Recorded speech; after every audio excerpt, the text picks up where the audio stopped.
Welcome to Loleventvods. Watch the full game of today's First Stand 2025 matchup. Toe out of it, maybe? Yeah. There's a lot more than just 1 foot in there, I feel. Maybe the knee of the other leg is also over the line. Okay, yeah, they're doing pretty good here. So let's see how it looks. We are going to get CFO over on the red side this time around. Okay. See what adjustments they can make. Keep up the Callista ban. No change there. Not quite yet. Honestly, like, especially with all these bans stacking up in Fearless, I mean, I really think CFO need to have a super high priority on drafting some winning lanes. And Rest does play a wide variety of champions, so, you know, maybe they can get that for him. They are red side. They can do some counter picking here. Meanwhile, the standard bans continue to fall through. Victor still off the board. Yeah, the round 1 Victor ban is a little bit surprising. I know that's been banned out by Casey earlier in the series, but it was one of those round 2 bans instead. The Callista Renata, the entirety of the duo being banned out here nice and early by CFO. All right, see what else we can chop down on. You're really into the chomp. I said chop this time around, but yeah. Oh, I thought you said chomp, like take a bite out of it. Yeah, I was totally running with that one for the Gragas theme last time, but then it just got like way too many. Okay, so we're done with the chomp. It went way too hard on the Gragas. All right, we stomped the chomp. Yeah, that's gone. Yeah, that was a rough one. Well, this guy's gonna stay okay. gone too. Keeping all the bands here, all the same ones. So maybe some Ivern then, because the thing that we started the day talking about was how critical for junglers, you know, the Skarner, Sejuani, Maokai, Ivern had been.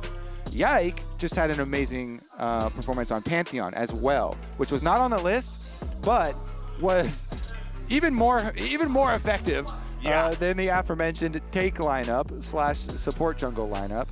So maybe we get a visit towards the Ivern style composition. Honestly though, Casey, I think they could just continue with a quicker moving comp here, more aggressive than that, as they already showed in the last game. And it's Slam, Kana, and Bessa. Yup, this has been banned away from him in both of the previous games. Will Rest get his Cassante then? Yeah, maybe that's just what we do. We just go Ambessa Cassante. But I also feel like if you're CFO, you know that if they already have Ambessa, they aren't going to take Cassante, so it would be better just to grab it on 3. Yeah, and like we're saying, you need winning lanes and counter picks and stuff. So you want to do like even something like a Renekton into the Ambessa and like try and win lane early and try and, you know, snowball something, get something going for yourself in the game. You know, Camille or something else has been used too, as far as a bit later. Well, might be some kind of an issue there with the client. Hopefully that's something that we can resolve pretty rapidly. It's like a claw mark on them. Bro, that's the Q. No, the Q, he like runs at him and stomps and smacks him on the head. Yeah, with his claws. Yeah, but the W, it puts like a claw mark on them. Dude, look at the animation. His head goes forward. What? It's a bite for sure. Okay, hold on. I'm looking this up. Volley Bear Lol Wiki. Yeah, let me see. I'm gonna look it up too. So all right, let's figure out. I don't trust you to report this correctly. Volley Bear bite people. It's Frenzied Maul. Look, it's his claw. It's the icon. It's a claw. He slashes them. Thundering Smash, he smacks him over the head. You can maul with your teeth, bruh. No, bro, this is a claw. That is a claw, right? 1, 2, 3, 4, 5 bare fingers. That is a claw. Yeah, they did draw a claw. Yeah, they drew a claw. That's what I'm saying. He's clawing people. Why would they draw a claw if he chomps people? You kind of shattered my whole world right now. Like, what? You've played like 400 games of this character. Dude, I'm biting. When I play it, I'm biting people. Okay, so we got... This man tells me Volleybear doesn't bite anyone? That's crazy. I don't even, like, what am I even doing anymore? Not biting. I'm literally going to have an existential crisis right now. Over Volleybear not biting? Well, okay, I'm having an existential crisis because we got Nidalee. Okay. I feel like when your life is on the line in the tournament and you first pick Nidalee, you better have nothing but the utmost faith and the utmost setup in every single lane to make this pick work. Yep, they're definitely going to need Kaiwing with some CC here. And those support picks were getting a little thin. Yeah. with our Fearless racking up, but they already got the Ashe here for bottom lane, so into the Jhin. Let's see. There it is, the Renekton, Okay. there I said. Okay. All right, I like that. So the Renekton does win early versus Ambessa, but not so much later. Okay. So you need to make use of it, but they're doing exactly what we were asking for. CFO are trying to change everything here. Get an aggressive Nidalee jungle, get some winning lanes to work with, and get a hawk shot for that Nidalee to invade with. This is actually, they're doing everything that we asked for, Flowers. Okay. So this honestly, those first 3 picks, even though people might have personal biases against those champions individually, that is winning lanes. It is set up for a Nidalee. You know, it's point and click Renekton stun into Nidalee Spears, one of the oldest duos in the book. And it is a hawk shot to help the Nidalee go for invades. Yeah. Okay. All right. You've sold me on it. Yeah. I'm believing in the first 3 here. Over on the other side, though, Ambessa and Vi, champions that have been banned out in both previous champ selects, going to be locked in for KC, alongside that Jhin, which we saw banned, I believe, in game number 1, but not 2. Second half of the bans have come through now. It's Poppy and Braum banned out by KC. They do not want to allow Poppy to easily deny all the mobility of Ambessa and Vi. The Braum also just protecting against this powerful dive duo. They'll get that out of the picture. Meanwhile, over on CFO's side, they don't want Rakan diving in there next to those 2 that I already mentioned, and Ahri keeping that away from that notorious Vi combo too. Yeah. I mean, a lot of the most obvious counter dive, anti-dive things have already been taken off the board, counting the bans, counting the Fearless as well, but you can go a bit deeper into some other random stuff, you know, like Swains and stuff like that. But we already got our Tristana lock-in here for the AD mid lane. A lot of AD here, so yeah. It just puts more pressure on the Nidalee to have success there. And you know, Nidalee is very much a lot of single target damage too, as far as your AP threat. So no mega tank on KC though. It's just going to be Vi tank since they lock the Pike here for themselves, and they are also full AD. Yeah, we got the Pike Jhin bot lane duo for KC. Now, what are we going to get as the mid laner that rounds this all out? Because these guys are strictly physical damage right now. Gonna have to splash some AP here for Vladdy. Some sort of regular mage, I would assume. They do have a lot of dive on their team. There you go. Okay, there it is. Regular mage. That fits the bill. Long range as well, and the ability to group up AoE. Very, very long range. Now, there's some good pick potential, I feel like, here on KC, but there's no big, like, AoE engage or anything like that. Like, yeah, Vi or Ambessa can grab one target. Yeah. Feels good. But after that, there's not a whole lot left there. So I wonder, are we going to get any big engage mechanisms on the other side here from this last pick? Because, okay, we got the Thresh. I like it because the Lantern can be a very useful tool. You know, you're highlighting the pick possibility on the side of KC. So some defensive moves here for the side of CFO with the Lantern. Also, you know, you can do like trailing side lane plays there very effectively with the Thresh Ashe combination. Lots of CC in the lane. All right, CFO, this has got to be it. They gotta pull out all the stops. They did in draft change it up, like we were looking for, some proactive, very clear ways to play. Very aggressive top side here with your Renekton counter into the Ambessa, with your Nidalee that you want to get those invades off against a Vi. You have the extra vision of a hawk shot, which is just every jungler's dream to do it with. And now that they have picked these tools, it is time to execute in game. Do you think it's enough to win them this draft, or would you still give the edge to KC? I mean, to win them this actual game, I would have to say if the gameplay that I have seen, I would still go with KC. But just for the draft. I do like what they have gone for, just because they haven't been able to do anything without super forward-facing proactive stuff. Okay. And like, if I'm going to ask for some, you know, winning lane and proactive, you know, jungle pick to go for invades, then this is exactly it. Okay, they understood the assignment. Yeah. Good. That's the first step, and now we just got to make sure that they can pass the test. Let's do it, ladies and gentlemen. It might be the last game of this series if KC gets their way. or we might just get ourselves the deepest fearless battle of the tournament yet if CFO can bounce back here. It'd be kind of funny too, since in North America our only best of 5 fearless was also only 3 games. Was a 3, yeah. That was. Yeah. All right. If this only goes 3, back to our invades though. Let's go back to the invades here. Okay. CFO setting up the deep vision.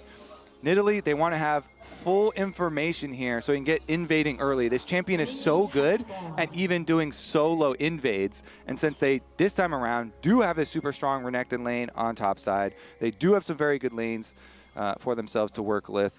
They want to start out with deep wards. Then you can kind of use the hawk shot as a crutch for later. Here's going to be face check. Yeah, Targamas just walks right into it. Wants to fire off the bone skewer that he started with. He's going to die. That's first blood over to Doggo at 1 minute and 30 seconds into the game. Like I said, draft diff. Genius. Gets a proactive stuff, Flowers. You can't start earlier than this. Yeah. Okay, so Targamas walked in, face check, goes bone skewer, and CFO immediately happy to get that first blood. Let's see what they can do with the 2v1 versus Kalist. Can they get anything else out of him? Not currently. A little bit of damage as the wave is going forward, though. And yeah, a lot of bit of damage. Yeah, nicely done there. Just trading him down to 250 HP. Now both AD carries just about the same health as Targamas finally returns to lane. All right, now, Flowers, we've got to lock in. This is tremendous stuff for CFO's possibility of remaining. Oh, nice grab onto Kalist there as well. Of remaining proactive and completely changing what this series can look like. They've got the Nidalee now with 3 pushing lanes, deep vision that is fully scouted Yike, and they can fully track him. So I want to see some very, very aggressive stuff from the Oysters this time around. That's what they need. That's what they've got so far down there in the bottom half. Maybe a little bit too much aggressive stuff on the other side as we take another look at how Targamas just walked into the brush of doom. Yeah, that was on screen the whole time, so you don't need any explanation of how that went down, but the ramifications of what that means for the game plan moving forward, it just exacerbates the issue of what CFO wanted to do and makes it difficult for KC with the early bottom lane lead down there and Ashe getting a bunch of extra money. The bottom lane priority then spills over into other lanes because Kaiwing all of a sudden gets unlocked from bottom lane.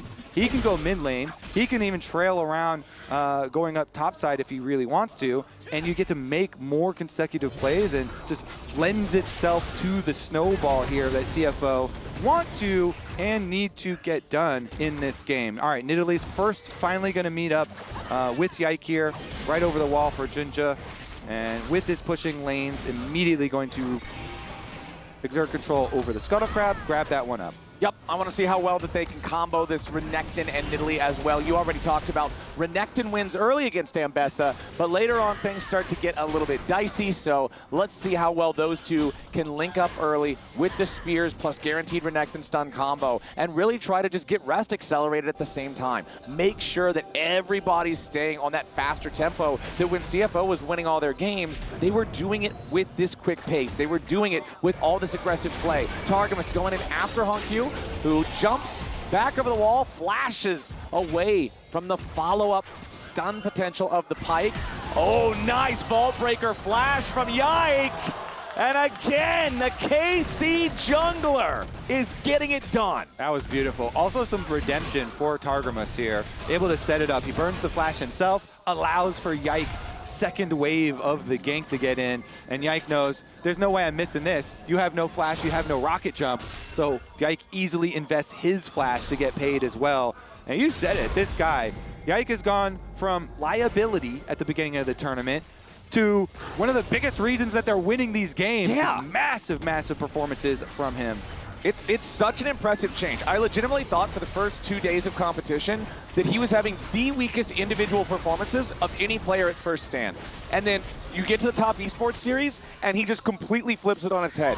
And then he's a huge part of why they're able to come back and find that first dent in the armor of HLE, even though they didn't go on to win that entire series. Yeah. And now they're bouncing back so well here against in this revenge match against CFO. It really is just impressive to see how well he's rebounded again and again and again and again and again and again.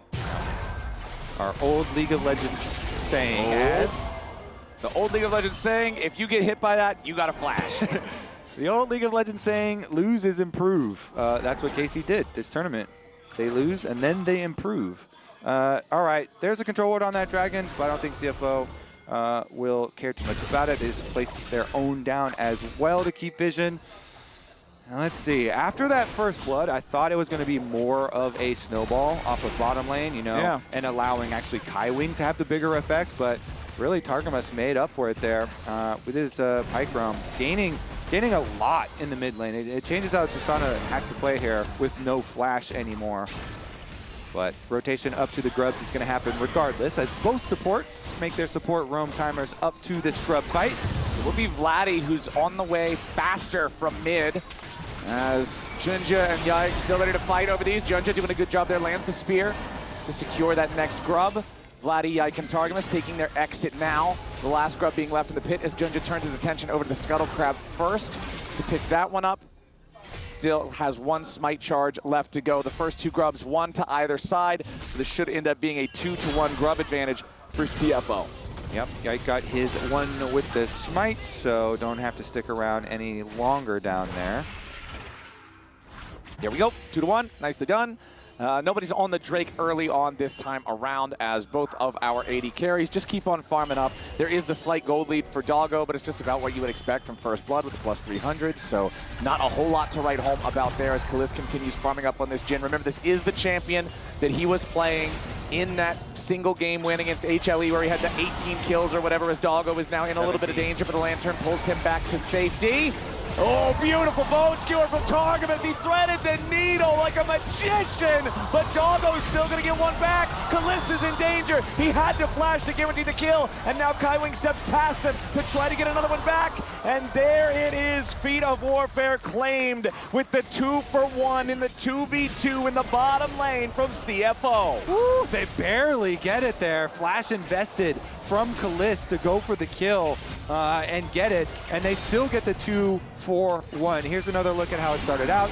Doggo sidesteps the Jhin W initially, which was critical, but then Kalist sidesteps the other hook, and the Bone Skewer going right by was nasty indeed, Flowers. Doggo still though. He hits level 6 off of their first kill, and then is able to use it to delay on Kalist, but Kalist invests the flash to make sure he's at least going to get the one. Still, 2-for-1 for CFO. As you say, getting their feats of warfare here. Flash is down now on the bottom side. Okay, we also got the first Drake taken while we were in the replay, so that means that it's one Drake for CFO nice and early. Slight Grub advantage, but not the full pack. So things are going their way here in the first 8.5 minutes, up about 700 gold. So we're off to a decent start for those who want to see more than 3 games in this series, but they still need to keep this tempo up. They still need to keep finding these plays and finding these angles. Hongq jumping in after Vladdy here, but with Yike stealing away the enemy chicken camp. Now he's immediately ready to back up his mid laner. Hongq can't go after anymore. Got a little hover on bottom side too, but seems like KC were actually a little bit aware of the previous positioning from Junja, because they did ping, yellow ping on his position towards bottom side, so they just back off. Nice little communication there. You can see it in action. KC, as they back away from the possible plays, and Junja goes over to top side instead now. Now, another one hits.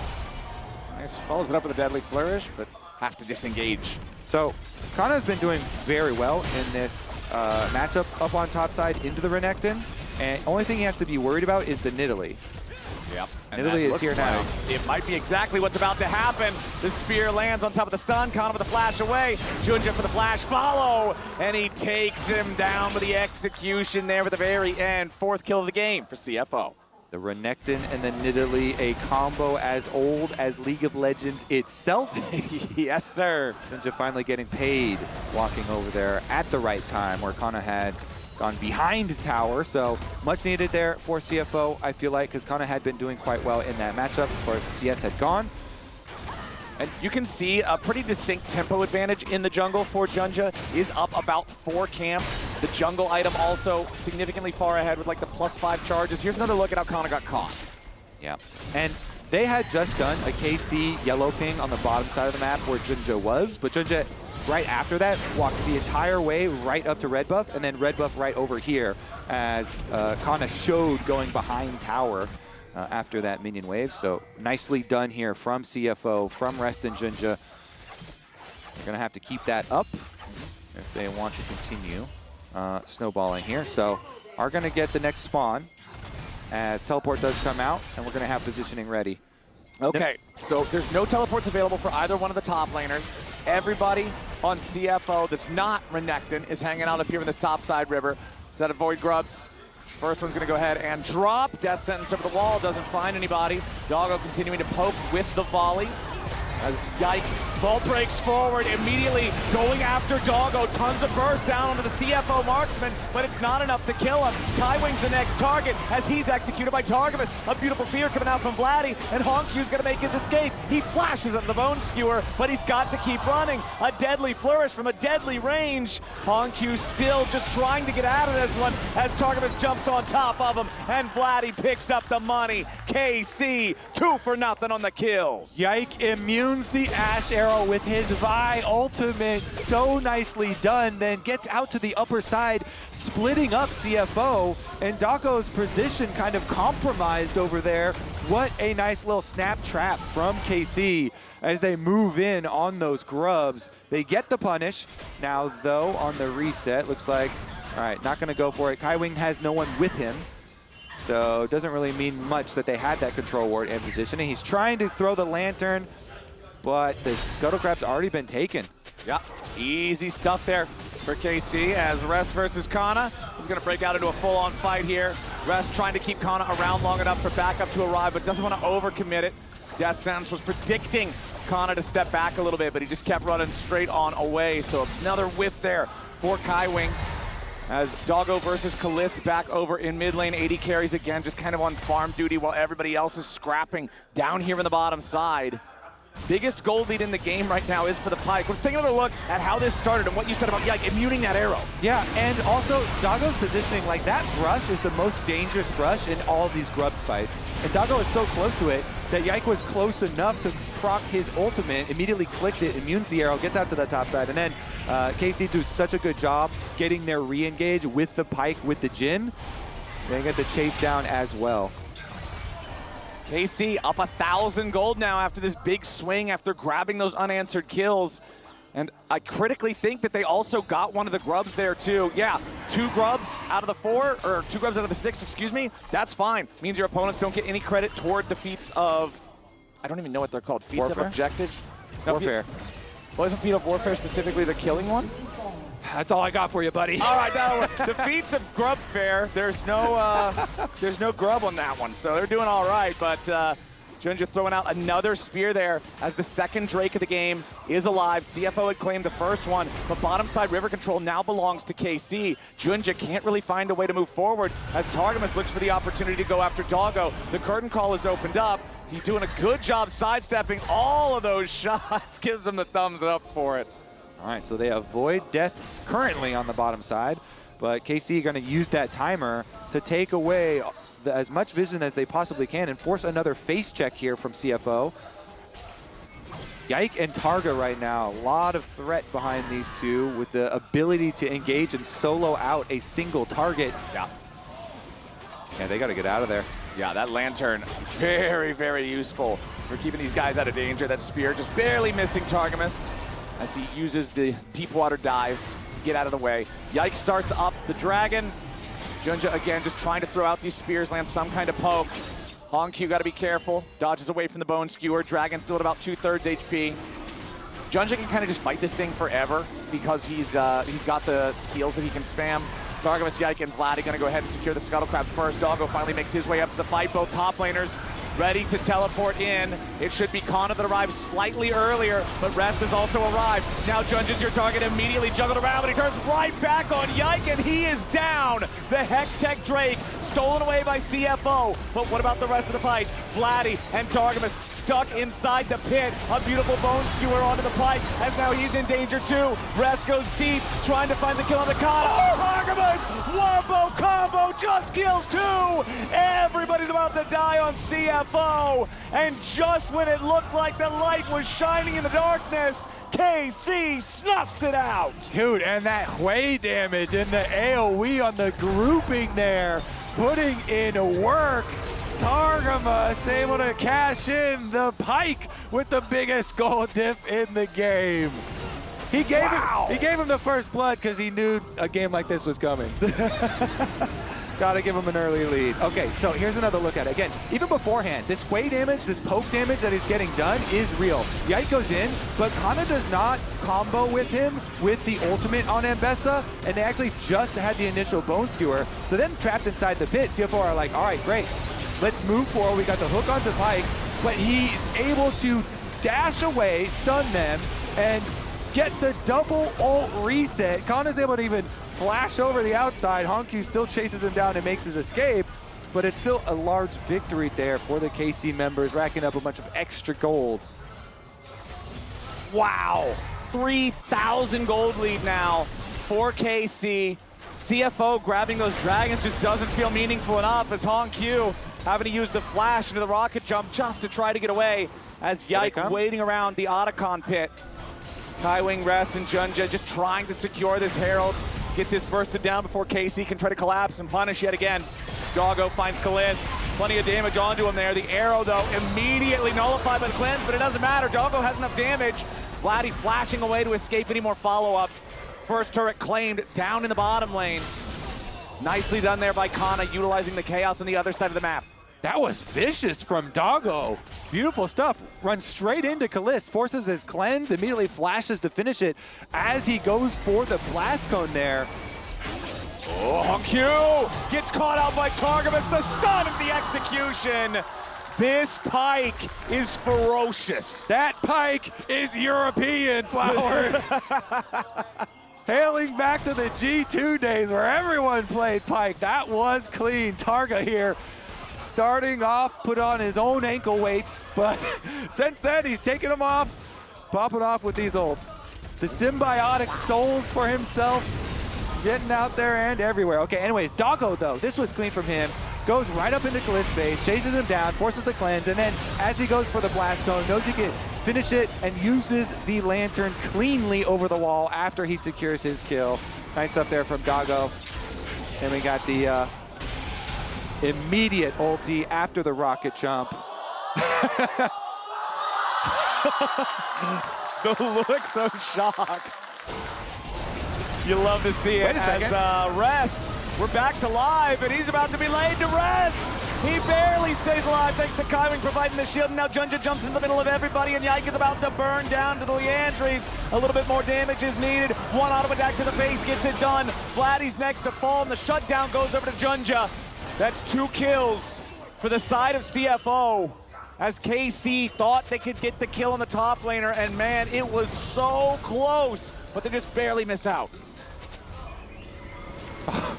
Targa's in some dangerous waters right now. He stops the recalls though. Doesn't look like the team is going to get anything else across the map in the meantime, but he is being very annoying. Pike is very good at that. Yeah, it's one of the most annoying champions in the game to deal with when played well. Junja trying to go for the spear there, doesn't hit it. Targamas though. All right, he finally overplays his hand a little bit. The Nidalee with 4 kills and now 5 was ready for his antics. That is a shutdown as well. Okay, so CFO, regardless of what happens, I love that they are trying so many more plays in this game. So everybody goes down here. They're not going to let Rest die without the rest of the squad coming to save him. Beautiful locket of the Iron Solari actually kept him alive, but we're back at it. Rest has no one to save him this time, Flowers. Yeah, if you first don't succeed, try again. This time they get the Gator good, and it's Yike grabbing his 2nd kill of the game. And blood all over the map, honestly, here. CFO, though, regardless, this time around, so many more plays for them. Staying even in kills despite the gold deficit for themselves. A lot of tower gold being taken by KC. Let's see if they can actually forge some sort of way over to this dragon. It looks like it's going to be dangerous, but like you have to kind of keep sending if you're CFO. Yeah. You have to use an Ash Arrow. You have to go for some stuff and try and snowball. Oh, Skywing does get hit by the Bone Skewer. Still should be decently safe for now. Never mind. I'm eating those words, and Skywing is eating a public execution. KC pick up another kill, and they're about to stop the dragon stacking of CFO. This is not going to go the way that it did in game one, where KC just piled them up. CFO having that tempo slowed down now as Targus, beautiful hook onto Junja, but he has the stasis to punish Yike instead. Massive turnaround, perfect timing, nicely done. Now Targus has to try to get away too. I say it time and time and time again, Kobe. Stasis is the strongest active in League of Legends, and it is not close. That could have been such an amazing pick there for the side of KC, but it gets turned around with the nice Stasis usage. and they go right over to the Otacon after that. I mean, Targamas is on the way up. He's worked some magic. They're going to teleport Kana here as well. Okay, Otacon down to 4,000. Yike is still dead for 3 minutes. The Otacon should drop here. They're focus firing it pretty effectively, and there it goes. Ruinous Otacon is clean, but they need to pick all the flowers too. Whenever it's this Otacon, the flowers are a huge part of the reward. Okay, CFO gets the Otacon. They get all the bonus flowers. They get everybody away. That gold lead that was, what, 3,000 or so earlier has shrunk back down to 1K now. This is definitely the best game of the series. No contest, not even close. CFO, that was huge for them. A bunch of flower power here for later on into the game. The adaptive force will be necessary. Junja, the one with the big gold lead on their team. You mentioned, you know, power of stasis. We'll see what he can get done in some of these fights, if they can get some more, you know, picks across the board. But really, who has to carry the brunt of it is going to be the double 80 carries later on. Yep. Hongq here, Infinity Edge is completed alongside his Yuntal. So will the Tristana get some resets in the future? Definitely some explosive potential here on both sides. Whenever you have teams like this, a lot hinges on vision control and being the one to take the first step, the proactive team to make the pick, the one that's going to get the reset first. So I like this comparison that we're seeing right now, because Yike had the better early game. He was up in pretty much all measures at 14 minutes, but the damage done to enemy champions right now, Junja is doubling him. And obviously Nidalee should be doing more damage than Vi, but double is quite a statement as the arrow shot out onto Vladdy. Immediately, Hongq wants to help out, guarantee the kill to get it done. Now he's ready to go to Reset City. Population, Yike, double kill over to Hongq, and CFO making plays. Just as we say, Hongq's gonna have to be the one to do the heavy lifting here. They feed him gold. That's gonna be a hard push for them on top side too. Wait a second. They're gonna be able to get, I mean, honestly, mid tower and top tower are gonna be under pressure as we watch Rest dealing with what Mbessa turns into. Yeah, Mbessa's a little bit monstrous at this point in the game, but CFO will happily take their 2 kills they got up here on the top side. They will happily translate that into a tier 2 turret take after, and they will happily go back up to a 1,500 gold lead. Let's watch the arrow from Doggo yet again as he lets it rip. Love that the observers started back here, because it showed the Scryer's bloom that allowed the arrow to hit. That was Junja getting the vision with the Scryer, then the arrow coming through all the way from mid lane from Doggo, and they're able to force the play through to feed more money into their Tristana. Hongq now still level 15 and a half, but so much more gold in his pockets here to accelerate his 3 item power spike. Both of our top laners are at 2 items plus boots. About 1,500 gold lead, though, for the Mbessa. This is only going to become more and more of a problem, like you mentioned earlier, as the clock marches forward. So we'll see how long until Rest just can't deal with that in the side lane anymore. Skywing stepping forward to throw down a ward, forces Targamas to use that stun backwards to make sure he doesn't get caught by the death sentence. Less than 60 seconds until the next Drake spawn. Critically for KC, because they managed to get the last one, this is not Soul Point. It's not a do or die type of Drake. They can give it away if they feel they need to. Certainly can, but I've got a feeling we're going to get a brawl, buddy. I feel like that's probably just the nature of this third game. We've got 24 kills in 25 minutes, Kobe. This is the type of League of Legends I like to watch. Same, brother. All right, so we got a little bit of poke damage that was gone down there, but these Nidalee heals are also, you know, a fairly substantial bonus of having your Nidalee this far ahead. There we go, Ash Arrow. Nice arrow. Yike wanting to steal away the chickens. It's the jungler's cardinal sin. Just a little bit of extra money that you want, stealing away those resources. But the power of the Ashe to again make these punishes. CFO, with enemy jungler dead for the next 30 seconds, makes the call to go for the Baron. They've got it down to half, but the curtain call is opened up, and Rest has taken a little bit of a chunk of damage. Kaiwin wanted to go for some kind of a flash engage, but he's not going to get anything he wants. The Baron's been secured, and Rest is scrapping with Kana off to the side. Junja wants to go in to kill Kalist, but he doesn't have the damage to do it himself. Honkyu's on a killing spree, and Kana is down. Honky after Vladdy now, as Kalist tries to escape. Junja's killed him with the burn, and that's a rampage for the CFO jungler.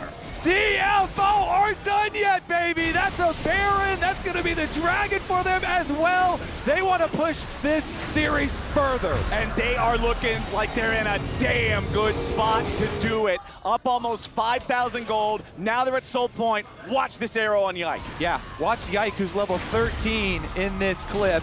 Junja is going to be able to level up to 16 by the time we're done with it after that Baron.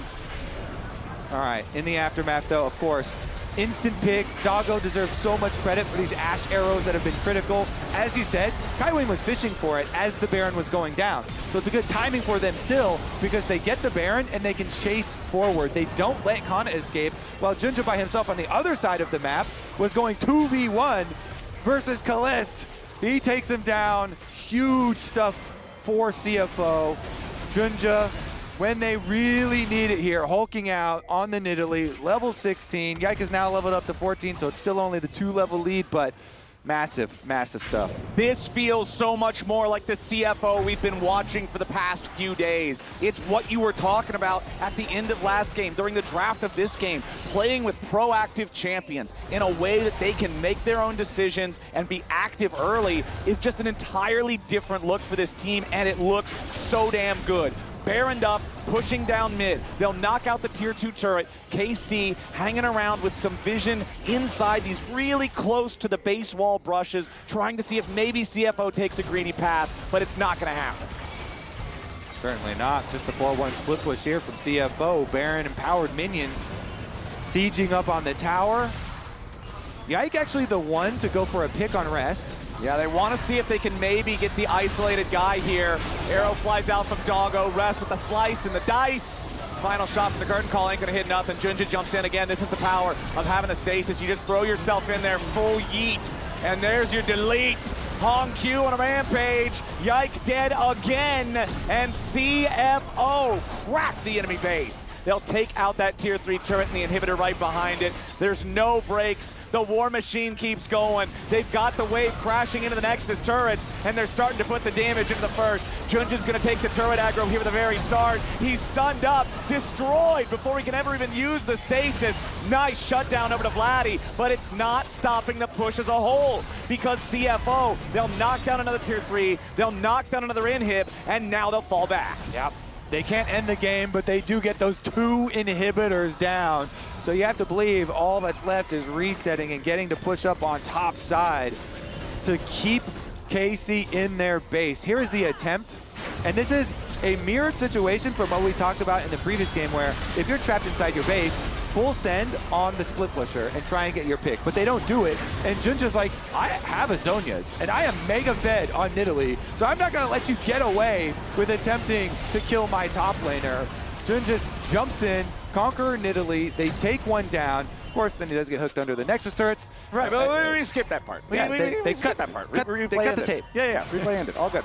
Goal difference, powered by AWS, right there on your screen just shows how deep that red has become. And it's because CFO have seriously ballooned this gold lead after getting themselves those critical picks earlier with these Ashe arrows from Doggo, who is now 3 items plus an extra BF sword, 4, 2, and 8 on the Ashe. You can see almost a full completed 4th item for Hong Q on the Tristana, up 3,000 gold over his counterpart, but really, the biggest individual lead this game is Junja. The glow up from the first 2 games for him is there. This is the guy we were expecting. This is the guy we were wanting, and this is the guy that's ready to keep this series going. So even though CFO have such priority right now, there's only a minute on the Dragon arriving. I feel like the Dragon Soul is so big, so don't take any big risks here.